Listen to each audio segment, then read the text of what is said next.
Okay. Well, y'all, thank you for coming. This is another important day.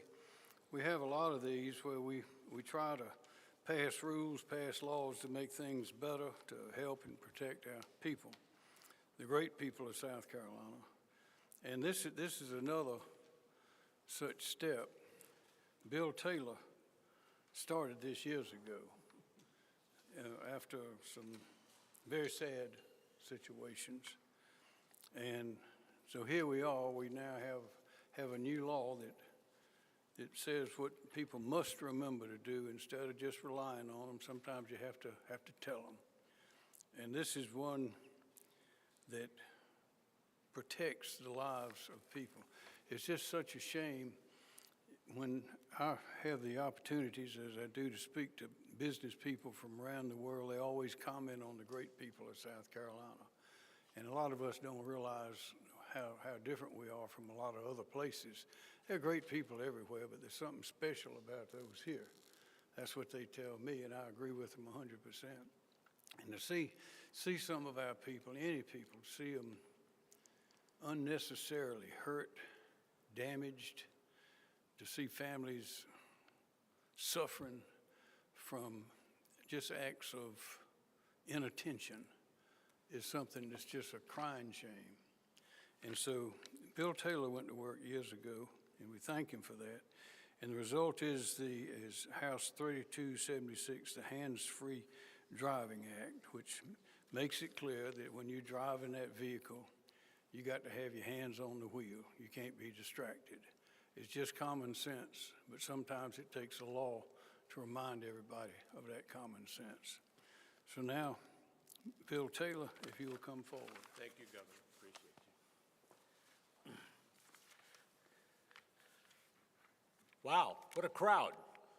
That shows what a monumental day it is, because this is an important bill. Governor, thank you. Thank you for hosting this and having the ceremonial bill signing, and thank you for your support of the hands-free bill. You know, today's ceremony marks more than just the signing of a bill. It represents a critical step towards saving lives of South Carolinians on the road.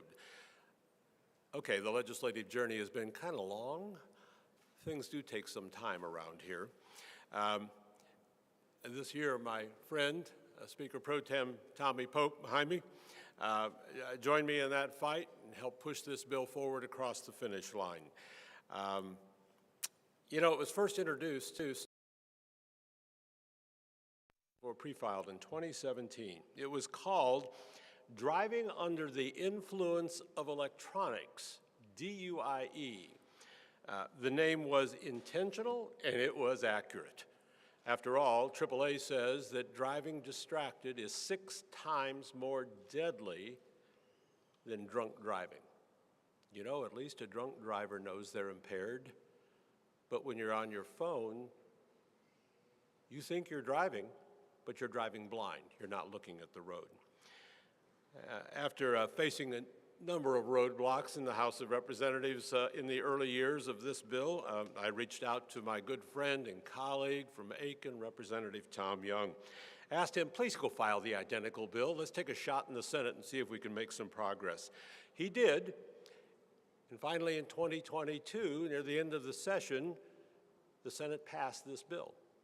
Unfortunately, it got over to the House late, and it didn't get acted upon. So, of course, you know, we have to start all over again. Tom, your perseverance has actually paid off now. So here we are today, finally reached the finish line, and more importantly, the starting line for a new highway safety program. And over the years, education and advocacy made drunk driving socially unacceptable. It became a cultural taboo. You know, if someone's driving drunk, you go, oh, whoa, that's horrible, right? Well, my hope is that distracted driving, especially the use of phone or electronic gear in your car, and we don't even know what's coming in the cars ahead, will soon be viewed the same way. It'll be viewed as reckless, dangerous, and utterly unacceptable socially. Stop doing it. This new law gives drivers a powerful reminder just in case they need it, because if they can't put down their phones, they'll face costly tickets and points on their license that year record. So I guess the insurance companies might find that, and that's a more costly thing when the insurance rates go up. But even more importantly, there's life and death reasons to hang up the phone. Just a few seconds of distraction, and there's tragedy. Just a few seconds, 2, 3, 4 seconds. You know, that's why, by the way, DOT has put rumble strips on the side of many of our roads. Why? Because you have to, the rumble strip woke me up and I get to go back on the road and figure it out, or even down the center of the line. Those rumble strips are a pretty good idea. You know, I want to do a special shout out. There's a whole bunch of folks here. Rick Todd is here from the Truckers Association. The truckers witness this distracted driving every single day. How about every minute or every hour? They see it time and time again. The other champions, and there's many champions on this, we never had a negative testimony in any Senate and House hearing over all these years. Not one person stepped up and said, this is a bad idea. ABATE, Ralph Bell and company, you guys were absolutely the heroic champions of this. They never let up. So ABATE gets a huge shout out of all of this. Another powerful ally was the executive director, Jennifer Smith of the StopDistractions.org, and she is a leading advocate for highway safety. She goes to every state in the union, is working with them, and Jennifer was to be with us this morning, but she got caught in the storms in Chicago last night and her plane flight was canceled. She wants to applaud, and I want to tell you this, she wants to applaud South Carolina. Officially, we are the 33rd state to enact hands-free. There's other counts about all of this, but I'll take hers because she is the preeminent expert. We're number 33, and we beat out Louisiana. They're going to sign number 34 here in short order. So I'm going to step back up in a few minutes because I have another person to introduce. But the other folks that we're going to thank here near the end are the victims, the families that have suffered through this tragedy. So I'll step aside, and in a few moments I'll come back up. Thank you. Thank you, Governor. I want to just say that this is a great day in South Carolina. Two key points about this bill. Saving lives and a persistent team effort pays off. First, saving lives.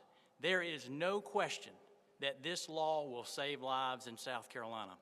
As Representative Taylor said, in all the hearings that we held over the last several years, going back to 2019, I believe, in the Senate, 2017 in the House, no one came to a hearing who testified against the bill in any of the sessions. And no one testified that they did not believe that this legislation would save lives in South Carolina. So that's the first key point, saving lives in South Carolina. The second key point is that this bill shows that a persistent team effort will pay off. And over the last several years, we have had a team effort.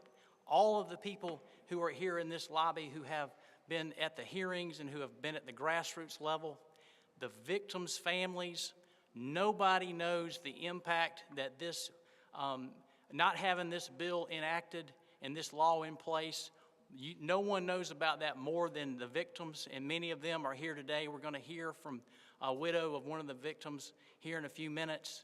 And also, Representative Taylor mentioned Rick Todd from the South Carolina Trucking Association. They've been a strong supporter of this from day one. And all of the other, the South Carolina Department of Insurance, they came and testified. There were various insurance entities that came and testified and said that this would help save on their rates in South Carolina if we enacted this. And I can't say enough about my Senate colleagues, Senator Grooms, Senator Massey, Senator Turner, Senator Rankin, President Alexander, Senator Peeler, Senator Hutto, the Senate leadership made this a priority. We passed this in the South Carolina Senate in 2022. We showed the South Carolina House that the Senate could pass this legislation, and we showed the people of South Carolina that we could enact this legislation. And I'm so proud to be here today and knowing that this law will become effective in 2022 26, and that we will see lives saved in South Carolina. Thank you. Thank you. Senator Pope. All right, thank you. My name's Tommy Pope. I'm the Speaker Pro Tem. I'm a representative from up in York County. I've always been supportive of the work Bill's done for years. I think I'm a former prosecutor, and it caught my eye when it was DUIE. I think that interests me significantly, but it really came home for me. I'm in private practice now. We do personal injury, and I had not heard the statistics that you just heard from Bill, but I knew anecdotally that we see more people injured that come to us for help or lose their lives from distracted driving than we did from DUI. So those numbers are borne out in the real world. And so ironically, I got a call from some friends there in town. His widow, I should have invited her here today too. Paula called me and said Earl had been killed riding his bicycle by a distracted driver. And law enforcement had explained there really wasn't much to do about it. Now, what we really want to do with this is prevent death. But the fact that there's nothing to do when it does happen, it frustrates law enforcement, it frustrates the victims, and so hopefully that's a step we can move forward with.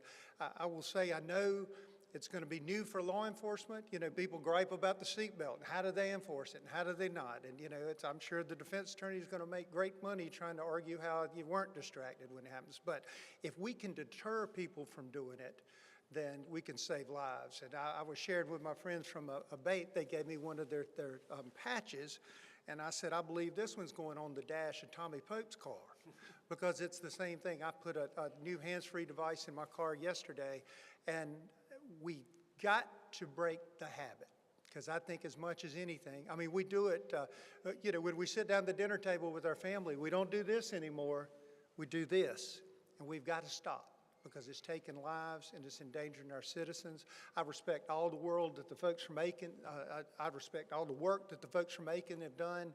I'm glad that I can be a part of it. I'm honored to be here with you, and as cliche as it sounds, if we can save one life with this, then we've saved one tragedy for one family, and we've done our job, and that's what you sent us to Columbia to do. Thank you for your time. Director Woods. Thank you, Governor.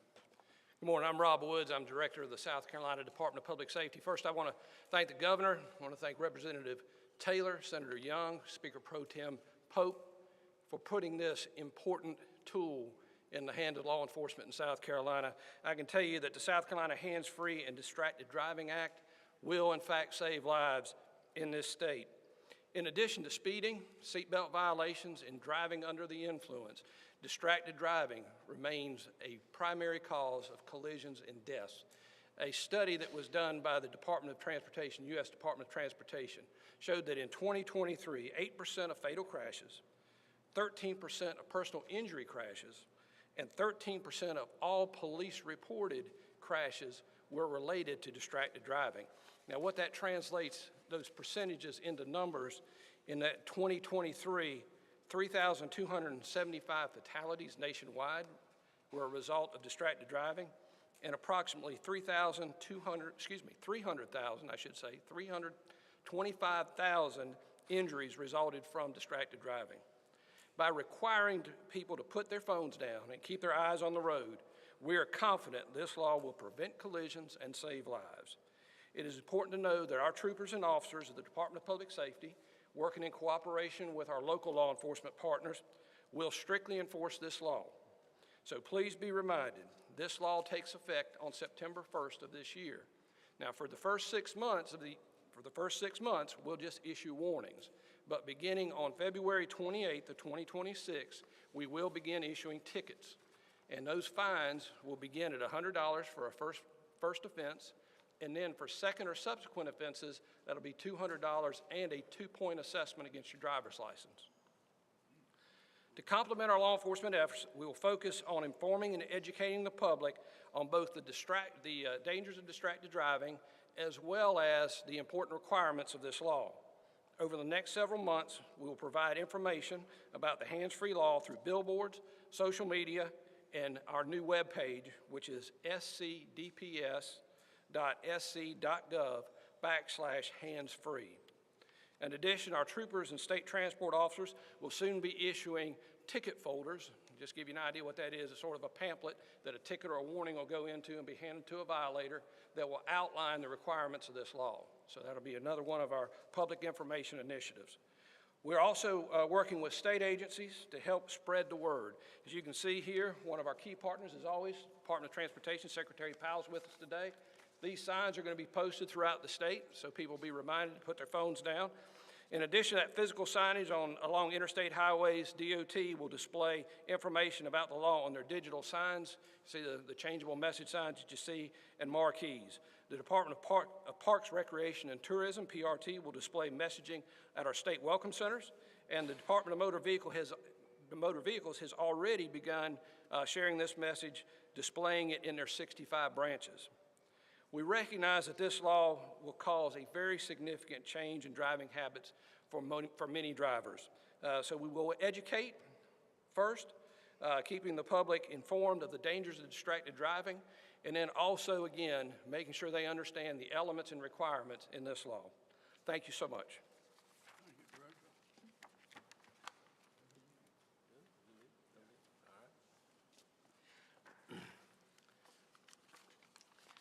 I mentioned a while ago that Jennifer Smith from Driving Distracted couldn't be with us this morning. She definitely wanted to be. She's been here, she's testified, she's counseled me, she's been my resource to go to all the time.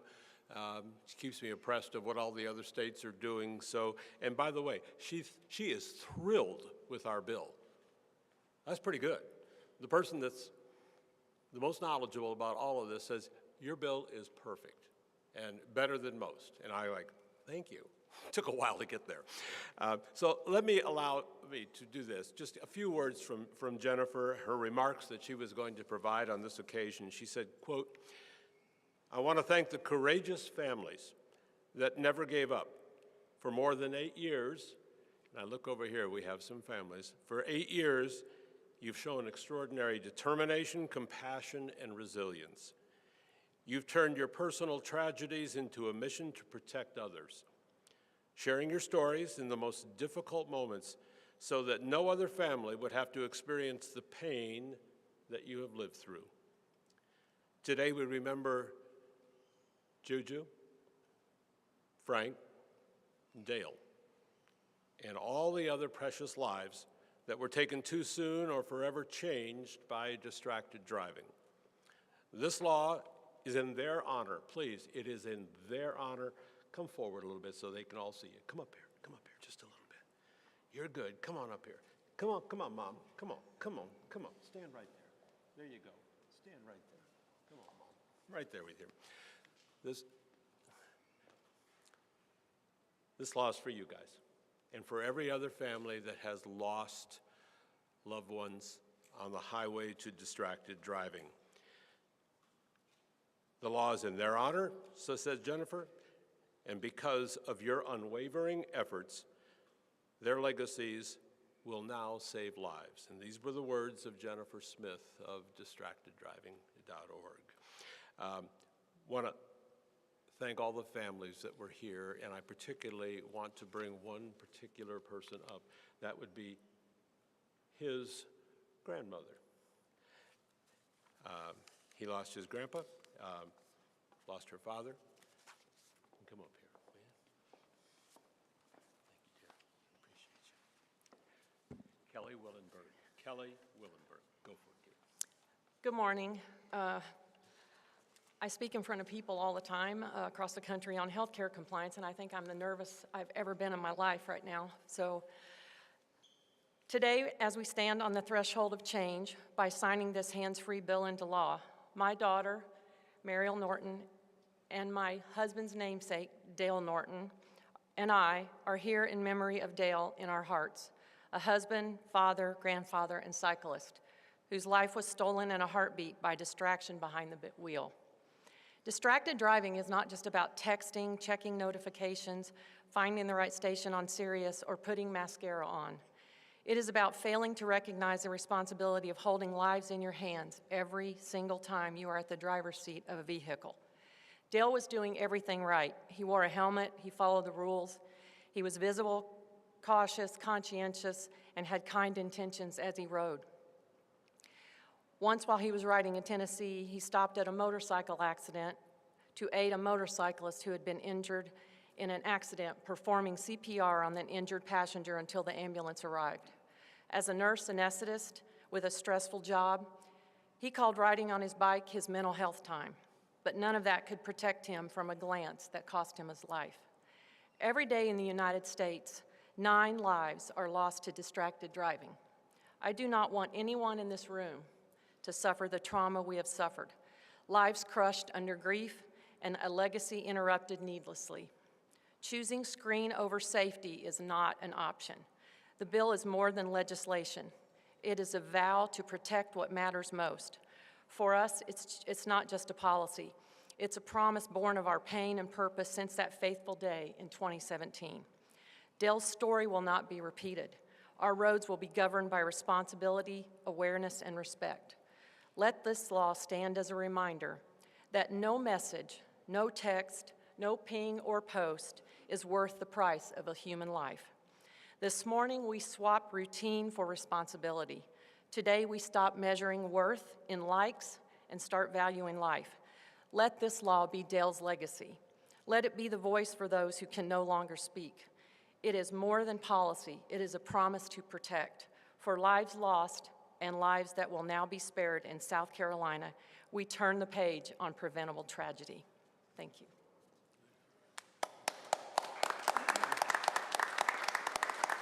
Okay. Well, that's all the talking. I don't think there's anything else that could be said. So now we will sign it. Come over here. Come on. We've got some families coming here. Hold on just a second.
All right.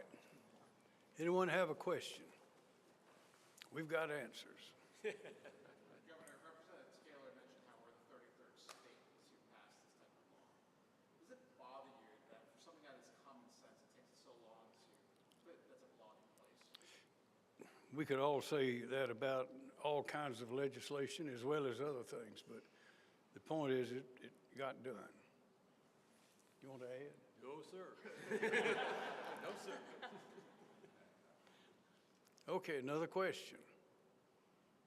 Another comment. Governor, I think we answered all the questions with all that was said up here. Okay. We're available if you want after. All right, well then, these, Ralph? yes, sir. I just wanted to make a comment and thank everybody here, motorcyclists of South Carolina. Appreciate what everybody's fought for. I know the gentleman here over time, but legislation, good legislation takes time, just like good chili. And I appreciate it because we're going to save lives and we're going to see that in the coming years, not in the coming decades. That's right. Thank you. I'm sorry for everybody's lost, but we've done it. You've done it. Thank you all. Professional truck driver, Rick? fleet owners echo what our motorcyclists just said. Thank you very much. Yes, sir. Well, y'all, thank you for coming. Getting better all the time in South Carolina.